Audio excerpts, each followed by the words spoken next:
What's good, Illini Nation? This your man in the middle, Deon Thomas, and as always, bringing you nothing but the best. We look at the past, we look at the present, we look at the future. And today, I think we have what will be a future star at the University of Illinois. Everybody saw him. You saw him come in as a freshman, and everybody's probably thinking, man, who's that big 6'10 dude handling the ball out there shooting Jays? It was Coleman Hawkins. Way to join us. Way to come on tonight, Big Phil. I appreciate you joining me. Yeah, thank you for having me. I appreciate it. Hey man, let's kick this thing off and let's get back to the very beginning of this. The University of Illinois. What got you to Illinois? I know your dad played at San Diego State. I know they were one of the teams that was vying for your talents. But what made you come back? And I'll say come back home because this is a little bit of home for you. Yeah, so I always knew that Illinois was a great team. I knew they had a rich history. I have family in Chicago. I knew that the Big Ten was tough conference. I knew playing against tough opponents every night. I came out here on an unofficial visit. I believe it was summer going into my junior year.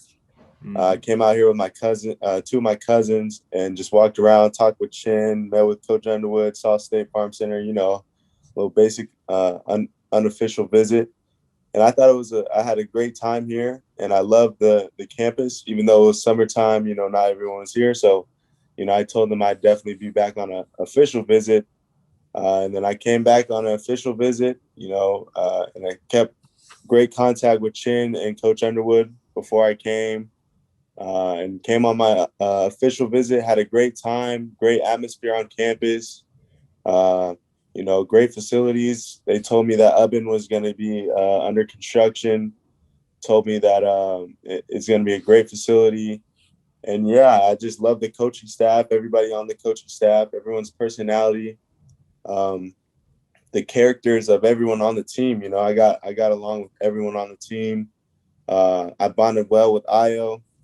And his relationship to Chicago and my family's relationship to Chicago. So there's a connection there. And it was just, I had a great time on all my visits. And then after that visit, I told my dad I couldn't see myself going anywhere else. So I told the coaching staff that I was going to be coming to Illinois. Well, I'll tell you this, and I know that's on your official visit is when you and I had the first opportunity to be able to talk and talking to your dad, realize your dad played in the CPS as I did, you know, so I'm sure you've heard those stories from your dad. What's the difference in playing ball in California? Most Illini don't know. So you're playing high school ball in California. We know, Peoria here in Illinois. We know Chicago, of course, but not very many people know about the high school ball in Chicago and California, which you guys also a rich history of turning out a lot of really good ball players, man. Yes. So me personally, I believe that California produces the best athletes. And my dad, he's from Chicago, and he says the same thing himself. Although he's from Chicago and he's grew up, around all the hoopers, a lot of hoopers from Chicago, he'll say so himself that California produces a lot of great athletes. So I feel like California gets kind of known as being soft, but I don't think that's the case. And it's proven within the NBA and all the athletes that California has produced. I wouldn't say it's soft. I believe it's a lot of skill, a lot of great players in California. And then public high school basketball, when I was out there for 2 years, it was solid in Sacramento. We were in a good league. I was still young. I was only a sophomore when I was on varsity. So it was hard to get out there and compete for state. But then junior and senior year, when I played on Prolific Prep, it was great being out there. Great skill sets from everyone brought their own unique skill set. But I feel like the skill and the competition in California is great, especially like when I was playing for Dream Vision. You got great local teams out there like Compton Magics. You got the Truth. You got multiple teams out in LA and some team like Team Lillard in the Bay Area. There's lots of great teams and a lot of slept on athletes really in California. I feel like that get the bad saying that they're soft, but I really don't see California as soft. I see it as really as a sleeper and one of the best states to produce athletes. Well, I'll tell you this. I coached for 8 years, 2 years at the Division I level at our sister school, UIC, and then 5 years at the Division I junior college level. So I know junior college basketball is huge out in Cali as well. But I agree with you 100%. I don't think players from California are soft. I do think it is a highly skilled group of players that are out there. You know, when I was coaching, I kind of broke down the map as to what you would really get as far as players. I mean, I thought you get those breakdown guards coming from the East Coast. Of course, you have them everywhere else, but really from the East Coast and the South, you get a bunch of athletes. Midwest, you get kind of a combination of that. And then now Mm-hmm. on the West Coast, like you said, and you touched on this a lot, you get a lot of skilled players. You know, a lot of really good shooters too. I mean, so a lot of that skill Yeah. base really rides high. Is that what you've seen as you've come up, and is that what helped you develop your skill level? Because big fella, you do it all. You block shots, you rebound, you great in the pick and roll for your size. You can keep smaller guys in front of you. You've shown that this year. Your ability to stretch the ball out, stretch the court and shoot the floor, and then your passing ability. So does all of that well-rounded skill level, is that what your father wanted to teach you? And is that something just a product of being from the West Coast? Yeah, definitely. I think it has a lot to do with both, from my dad and from being on the West Coast. But I think it's for my dad, it was more of like not him like telling me you have to do this, but Mm-hmm. him guiding me in the right path. So the decisions I make with AAU teams, with high school, with things like that, the trainers I work with, it's not really him saying you need to be this, you need to be that. It's more of the paths that I chose that got me to the player that I am. You know, playing with Dream Vision, they let me handle the ball, they let me shoot. Prolific Prep, they let me facilitate, they let me, and accepting a role with that. And then, yeah, just being in California on the West Coast, playing against West Coast guys, the skill sets and everything like that. So definitely goes both ways. Yeah, I would agree with you 100%, man. And it's always good when you got somebody in your life that has been there and that has done it, and that can give you that guidance. And that's what leads me Mm-hmm. to the next question. You talked about guidance. You came in as a freshman. Of course, you got Io on the team. You got seniors, Trent Frazier. You got um, D. Will on the team. You got all of these seniors, and you got this well-roundedness. And you mentioned earlier what you picked up from Io. Tell me just one thing you picked up from Io, or that you picked up from the seniors. I think with mainly Io, it's more of like, knowing your confidence, knowing what you can do best, and just showing how you can be like a top dog. Because my relationship with Io was great. And this freshman year, although I couldn't, although it was more of Io, and I couldn't prove myself like that to him, like us going at each other. Like me and our relationship was kind of like like Michael Jordan, and it was Scott Burrell on Yeah. from The Last Dance. Yeah, it was kind of like that, but it was like Io kind of like being like a big brother to me, joking around. Like I can handle his jokes, him talking mess. Like he handles my jokes. We go at each other, stuff like that. So it was kind of like a Michael Jordan, Scott Burrell relationship. But with all the seniors, I think it was just they were showing how to be confident and really showing how to excel in the Big Ten, really. Showing ways to just get playing time. So I know for next year, I know these things will work for me, just and be able to excel in the Big Ten, because the Big Ten is super tough, but just be ready for next year. And yeah, the proper ways to get through the Big Ten and how to win games too in the Big Ten. Let me tell you guys a little bit about our partners over at BetRivers Sportsbook. If you haven't signed up yet with BetRivers, now's the time. BetRivers Sportsbook is offering a $250 match bonus for your first deposit. But what sets them apart is that they require just one playthrough to turn your bonus into cash money. When you win at BetRivers Sportsbook, they pay fast. And now it's even faster. With RushPay, instant approval for withdrawals. It's safe, it's secure, it's reliable. With March Madness right around the corner, there's never been a better time to give BetRivers Sportsbook a try. Go to BetRivers.com today or download BetRivers iOS app. Must be 21 years or older. If you have a gambling problem, call 1-800-GAMBLER. Well, you know what? And that's always key, man. I mean, when that, back in my day, people stayed in college longer. So I had seniors on my team. I mean, almost my whole team were seniors when we came in. When I came in as a freshman, would have been the last time with Kendall Gill, Marcus Liberty, Steve Bardo. So that was a senior laden team, older guys on the team.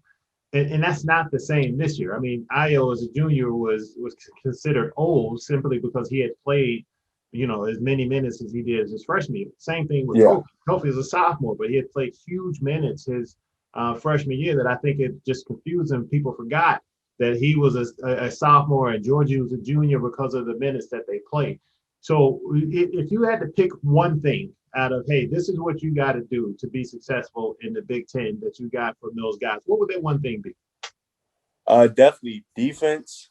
Defense is a huge part of it. That's how you really stay on the floor. And, when you're younger, you can accept a role. So accepting a role and then being a knockdown shooter, that's what you got. It's really about being a consistent knockdown shooter and being able to be trusted with the ball and the decisions you make. I think a lot of times it was my defense holding me back to getting some minutes and confidence with my shooting. But next year it's going to be a lot better as far as defense, running the floor, blocking shots, guarding multiple positions. That's another huge thing. And yeah, being a consistent shooter. When I first had an opportunity to meet you, of course, and then I went back and I did my own homework afterwards, and I would talk to various people, and they'd be like, "Yeah, we don't know much about Coleman Hawkins." I was like, first of all, they robbed you on that whole 3-star crap. This is why, as a coach, I'm like, what is wrong with these people when I was coaching, and now as a journalist, that covers sports, I'm like, what are these people looking at? Your skill level, man, there's not very many people or players at your size and your position. I mean, literally, in my opinion, and you tell me if I'm wrong, I think you could play 4 positions on the court. Yeah, for sure. And I've talked to Coach Underwood, and he's told me, he's regretted not playing me 2 through 5 and giving me that 5 position because nobody in the Big Ten has a man. Maybe EJ Liddell, but EJ Liddell's 6'7", that can pick and pop and hit the 3 and then facilitate and do things like that, So do you think that'll be a little bit of your role this year? Yeah, for sure, especially, with coaching changes. And I think Coach Underwood is going to have a much different offense, but I think Coach Underwood is going to have a more demanding offense because last year he gave the coaching staff his trust and he didn't really demand what he wanted on offense. It was more of the assistant coaches. And I think it will be more of what he wants this year and how he wants his offense run, especially with the new coaching staff coming in, Yeah, I agree with that. And I'm looking forward to seeing him. And I've been on record of telling people last year's team was really good. I mean, I enjoyed watching you guys. I enjoyed covering every minute of basically every game you guys played. I enjoyed watching your growth. Now, and I've told people, I believe, and I don't know for sure, that Kofi's coming back. Kofi comes back, I believe you are 1 or 2 in the Big Ten next year. That's how good I think this team could be. Kofi doesn't come back, I still think you're in the top 6 or 7 in the Big Ten. I mean, that's how good I think and well-rounded and deep this team is. And with the addition of the freshmen that have come in, they're on campus now, right? Yeah. The guys that are in here and on campus, the transfers I thought are huge. had an opportunity to sit and talk to Omar Payne a little while back. I still love the pieces of this team. So when you look forward, what do you see this team doing? What do you see this team becoming with and without Kobe? I see this team really having to be kind of like I don't want to say Baylor, but I give Baylor their respect and credit. I see this team as, kind of like 4 guards, 1 big, and being able to everyone guarding multiple positions, being able to switch on anyone, being able to just sit down and guard, and then on offense just being able to go and just score the ball and just shoot threes, knock down threes, all that. Similar to Baylor. Baylor, they did it to us. They guarded, they picked up, they guard half court. You're running your offense at half court, and then they come down and anyone 1 through 5 can just score the ball. And I think that's what this year's team is going to be like, kind of like I said, 4 guards, 1 big, and just, go at teams, Yeah, I'm going to throw out, when Kofi's on the floor, that's one thing, but when he's not on the floor, the team you just described sounds like the Flying Illini team. You got 5 guys that can play multiple positions out there on the floor that could defend and be able to step out and knock down shots. That sounds very similar. And play fast, because I know Coach Underwood likes that scoring in under 7 seconds. So you're going to be able to get out and run. And with the guards that you have, including, of course, with Curbelo and his speed and Trent and his speed on the ball, man, you guys are going to be flying. Yeah, for sure. So I go back and I look at this, all right, and this is something that just crossed my mind. I heard that Kevin Durant, is your favorite player. Yeah. Is that right? Did I hear that correctly? Mm-hmm. So if you had to look at his game and your game, how similar are they? What do you feel you need to continue to work on in order to get to that level?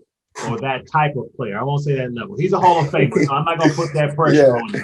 Don't put that pressure on you. But what do you have to do to continue to grow in order to reach, that level or try to get to that level? Shoot, it's tough because he's, to me, the greatest in the world right now.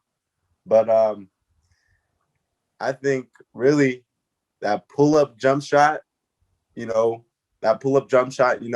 it's different when you can hit stationary, but then when you add in a pull-up jump shot off your crossover, off full speed in transition, you give one little crossover and then raise up, hit the 3 over any defender, things like that, especially, heavily contested shots.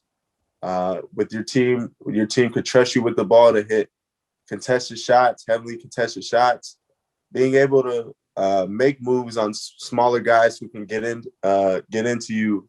Like I see PJ Tucker all over Kevin Durant. He's still going at him, having that long shift crossover.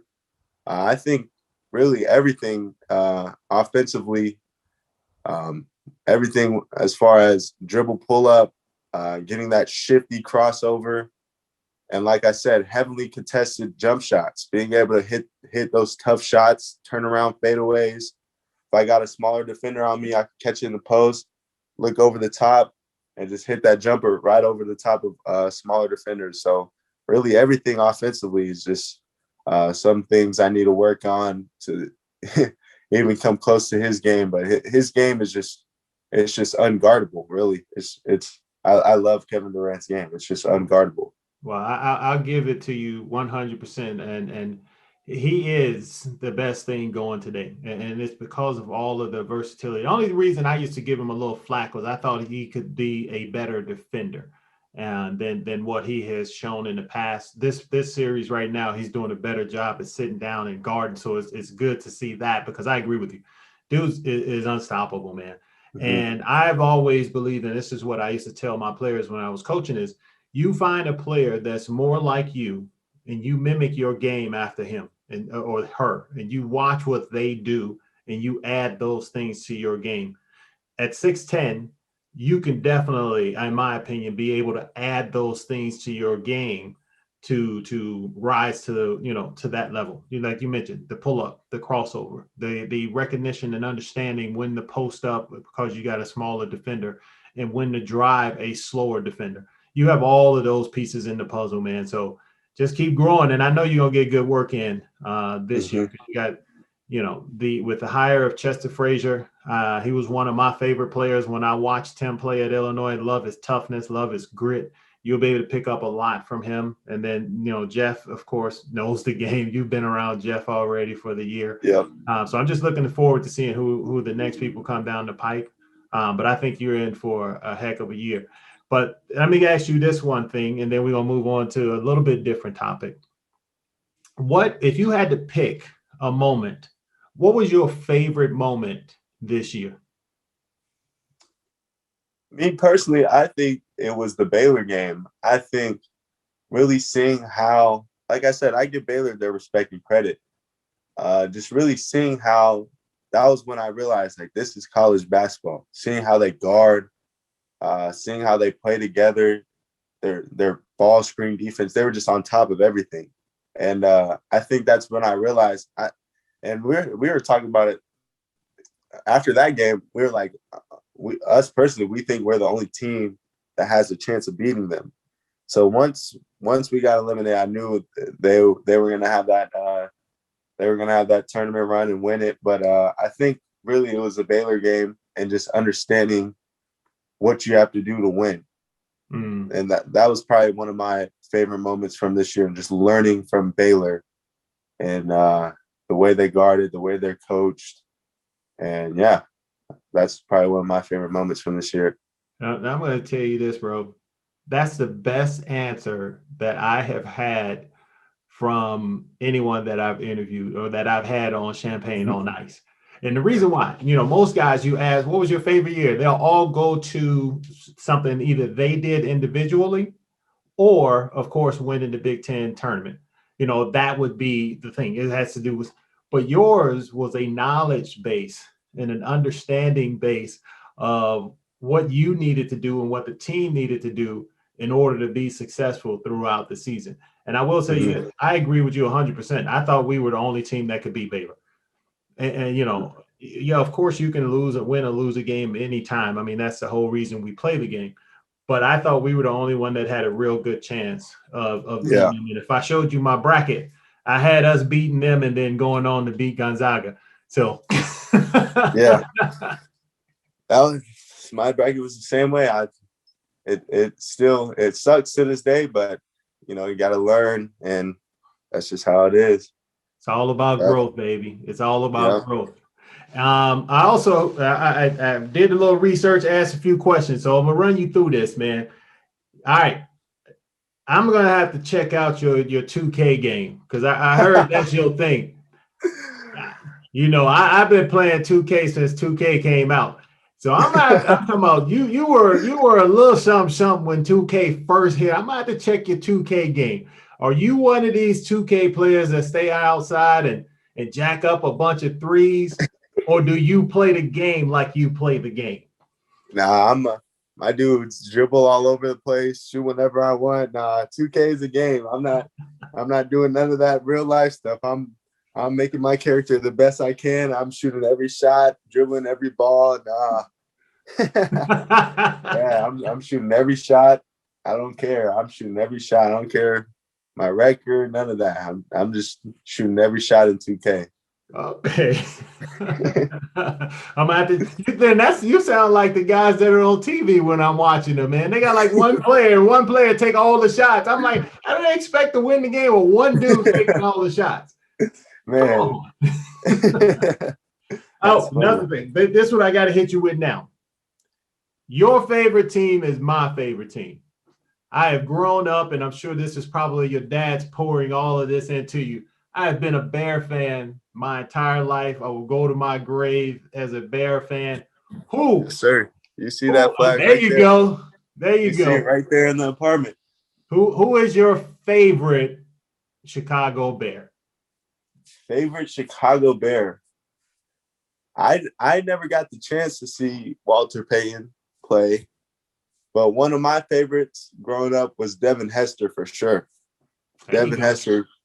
I love Devin Hester. His kick returns, punts, all that. I love Devin Hester Speed for sure. galore, baby. Speed galore. He'd get past people and be gone. Yeah. But you're right. Yeah, you didn't get a chance to see Sweetness. That was my favorite bear and still is my favorite bear to this day. Of course, that 85 Bears team was off the charts. I still know the whole song of the Super Bowl shuffle. I used to sing it. I used to practice it every day, bro. Had the steps down and everything. We gonna be nice this year, though. We gonna be straight. Yes, we are. Yes, We we gonna be are. good. I mean, as long as Nagy and them understand, put Justin Fields on the floor, on the field, Man, man. Don't be doing all this other stuff. Put the boy out there and let him ball. Put him out there. You guys traded up for him in the draft. You guys been posting him every single day.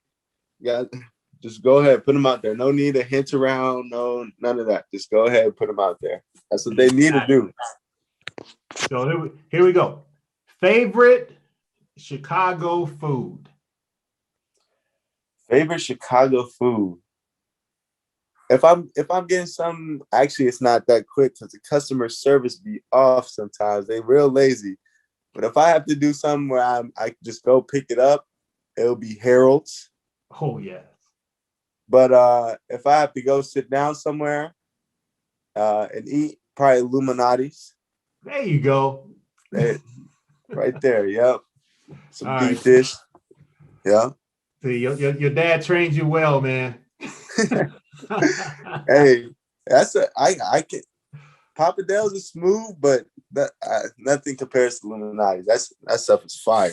Yes, it is. Your dad trained you well, big dog. Mm-hmm. Also my favorite. Also, it's the original. Illuminati's is the first. It's the first deep dish pizza. And anybody that brings these little, I had a bunch of friends. I see you got your New York Yankees hat on. A bunch of friends from New York talking about, man, that's not pizza. That's like a pie. I'm like, dude, that little skinny thing that y'all eat is not pizza. I've been to New York. Nothing compares to Chicago. No doubt. Nothing. Man. So, big fella, one more thing, and then I'm gonna let you go. I don't want to take up your whole afternoon. But as you move forward, going into next season, what are your thoughts? I mean, I know and I don't want to I don't want you to feel that you're on the spot or anything like that. I just want you to how you feel going into the off season, because you'll have a full off season this year. Yep. And then how you think that'll help you going into the season. I'm definitely excited for the off season. I think I had a great spring. Spring workouts were great with Fletch just lifting, and then he wasn't like, micromanage everything. He wrote up our plan. I'd meet with him, go get our lift in. It was great. I'm gaining weight. I see my body, he took the pictures from the before and afters. My body looked great. So I can't wait from now to see my body in August. I can't wait to see that. I'm super excited for this offseason. But for this upcoming season, I'm super excited. That's going to be great to play in. And just be able to prove, although we don't have Io and Kofi, we're still a great team. And we'll be able to, surprise a lot of people. And, the Big Ten is tough, but, mentally prepare to play the teams like, Purdue is going to be good. Everyone's going to be good in the Big Ten. Just prepare to play in the Big Ten and, show everyone my growth from last year into now. Freshman year is over. That's done and gone. And just move on to bigger and better things. And, just go out there and win, especially for the fans that didn't get to see it in person last year, because that wasn't an option last year, and just be able to put on for the fans, State Farm Center, everyone rooting for us, just put on for them and win a lot of games. Well, I'll tell you this, bro. You're going to be 15,000 strong in the State Farm Center this year. You haven't had an opportunity, as you said, to see that. It's one, in my opinion, it's one of the best places to play, if not the best place to play. The Orange Crush is phenomenal. I think they're the best student section in the country. I know Duke and those people get little bit more notoriety, but that's because we weren't where we are now. And I have full confidence in you and Coach Underwood and the rest of the staff and players that we'll be back and people will understand who we are. And a lot of that is going to be thanks to you, because I think you're a star on the rise, big fella. Keep doing your thing. Thank you. I appreciate that. Thank you. No doubt. So we're going to close this out. We're going to close out Champaign on Ice. And as always, we go love, peace, and hair grease. I got to thank the young fella again, Coleman Hawkins, for coming out and enjoying this, man, and joining me. And I'm looking forward to your continued growth. And to my partners, BetRivers, I want to thank you for supporting this podcast. Keep on doing it. Our partnership is going to keep rolling. Peace out, Illini Nation.